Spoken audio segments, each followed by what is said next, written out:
Hello friends, welcome to my Princess Diana channel. Before moving on to the video, if you are not subscribed to my channel, do not forget to subscribe and turn on notifications, so let's move on to the video. The royal family, having first contacted the two traitors and returned them to approach Catherine again. What, therefore, was the answer they received? Let's find out in this video. You can also get your drink, enjoy it, and get to the video proper. I hope our video would offer a relaxing time for you. Let's get into the video. In this case, after expressing their willingness to return to help the firm when the king announced he has cancer, but refused, Harry and Meghan used this yet again after the Princess of Wales announcement. A source stated the Sussex couple had reached out in support of Princess Catherine, but she was kept away by the royal family.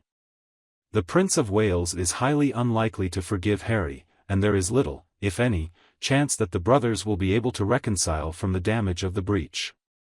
William is not willing to mend fences with Harry because the rift is quite deep and he just recently made some utterances about the royal family. He must be a smart and courageous man who knows what will be the best for his family. The next of kin are the siblings. Here, the siblings share DNA from their father and mother. On the other hand, Harry never really cared about his family, and Meghan actually disliked them, as indicated by a number of unrelated allegations. Okay, if Harry's married, then one of his wives, it means he's not the closest blood relative of William. It will be George, Louis, and Charlotte. Those kids are the priority number one of William beside Catherine. The Markles should be nowhere near any family. They are dangerous, and, if we don't want to be hyperbolic, we all know this as well. Harry's jealousy was too great, under Meghan's manipulation, it was greater than ever. And Meghan, well, she was a plant. She groomed Harry into marriage and she tore the family apart. Oprah's interview was part of the plan. They all knew the witch was leaving early to carry out the rest of the conspiracy to tear apart the family. A lot of people will have to recognize that from the start, she was being very pleasant with them. They thought that she would bring a certain breath to the royal family. Well, it seems that the wind did not satisfy her, she has brought a tempest to the royal family. It is enough to say that just from the engagement interview, even before the Sussex couple was interviewed by Oprah, the red flag had been flying, and everything just exploded. The nadir came when Meghan made that infamous comment in the interview about a member of the royal family asking what color the baby would be. This is in a time when the late Queen was worried about Prince Philip. She has been married to him for 70 years, so he was supposed to die very soon. They are despicable. How dare they act like nothing happened and have the audacity to ask to go back? For this repugnant pair actually to forgive, they'd have to apologize first, something that will never happen, as the grifters are wholly unconscious and proud. They wouldn't even take it that they were forgiven. Any member of the British royal family with an ounce of common sense would be scared that whatever he is privy to is going to end up in the media, on some TV show, or in court. I believe these two are capable of much more than we have seen until now. Let's not forget that it was his wife who directly and indirectly accused Princess Catherine of racism. Harry never muttered, even hushed, "Don't say that again and take it back. We have to clear this up." Nope. But, asked directly by the press, he said they never ever denounced any of the royal family members. When Princess Catherine and King Charles were called racist specifically, then did he try to defend them? Nope. I think all the ugliness that they've thrown at Catherine has contributed to her being ill. Harry and Meghan are both what makes me sick, drooling over one another.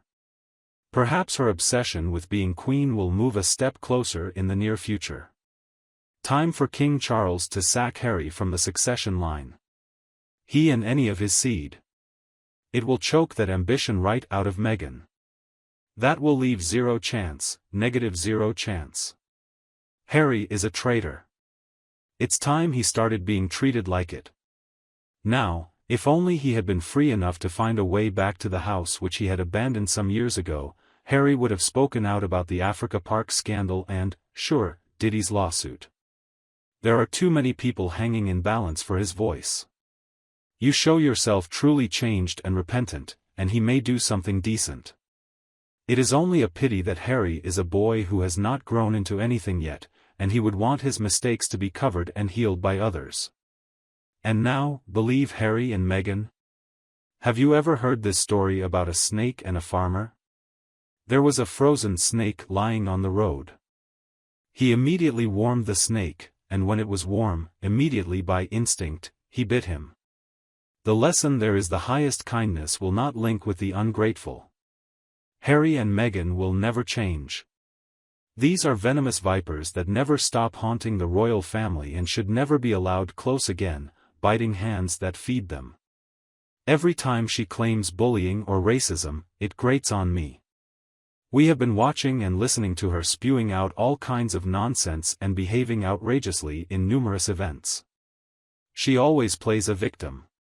She doesn't understand there is a difference between the two, criticizing her and bullying, and that's a world of difference.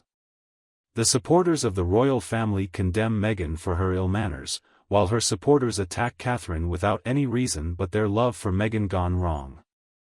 Actually, Meghan was better than fairly treated. She got more than Catherine did. For example, Meghan attended their Christmas celebrations as Harry's fiancée, whereas that is reserved for actual spouses. But she is not an ingrate, she treated everybody awfully and wouldn't listen to protocol on anything. Even before the interview, she was a nightmare. No need for reconciliation. Why should William forgive Harry and Meghan for all the vile lies that he has said against the royal family? Nobody wants them here. They are traitors. And for that to think he should be allowed to come back here is outrageous. What royal duties can they possibly undertake? They imagine the relationship between the two princes as the sugary press, always known as a brotherly battle, and always making William be the one who refuses to reconcile, so he is the villain. I strongly object to this. The Prince of Wales never said or even dared to do anything that would prejudice his brother, or, for that matter, any traitor in the first place. The war has always unilaterally been between siblings. With Harry throwing all the accusations fueled by Meghan as the instigator of all the trouble. That's one way of putting it. Harry and Meghan throw hand grenades, while the royal family is just supposed to keep calm and carry on promoting their brand of the Commonwealth with dignity. Harry would not be forgiven if Meghan would be truly out of the equation, for she will keep the pot boiling and remain in control of Harry, which brings the reconciliation of both at risk. She can't be trusted and it will be the worst thing for everyone. Harry should divorce her or go and live quietly somewhere. He behaves like a brat, showing up all the time, still wanting half in and half out. As if the palace starts Invictus, so Harry should be there or not, as this is half in and half out. Therefore, he has no business to meddle in that. The arrangements are totally right if the Prince of Wales has decided not to let Harry return. Why, of all people, should one brother forgive the other? His brother did everything in his power to just ruin, humiliate, and drag through the mud of their family, publicly, in the name of money he doesn't have anything to use for because he insulted others, who supposedly earned the money they needed with dignity and honesty. Some things even exceed forgivable limits. What I don't really get is how and why, for so many supporters of Meg and Harry, all of them seem to want Prince William to take Harry back in the fold, as if nothing has happened. How, truly, can Prince William ever trust Harry again? His character will never change as long as he stays with Meghan. So don't ever count on trying to reach out to support Catherine. If they want to do it without any noise. Now, they are trying to stick with the name Princess of Wales in order to appear on the newspaper pages. So, it makes us believe that William could never let Harry back to the flock again. Harry is a bitter man who based his future on an evil, jealous woman, and he is too stubborn to ever admit it. That's it for our video, my friends. I hope you have liked it. Please let me know your thoughts in the comments, and like the video. If you haven't done so yet, if you want to be first to be informed about my content, please subscribe to the channel and make sure you turn on notifications. Thank you for spending this time with me. Take care of yourself and stay healthy. I'll see you in the next one.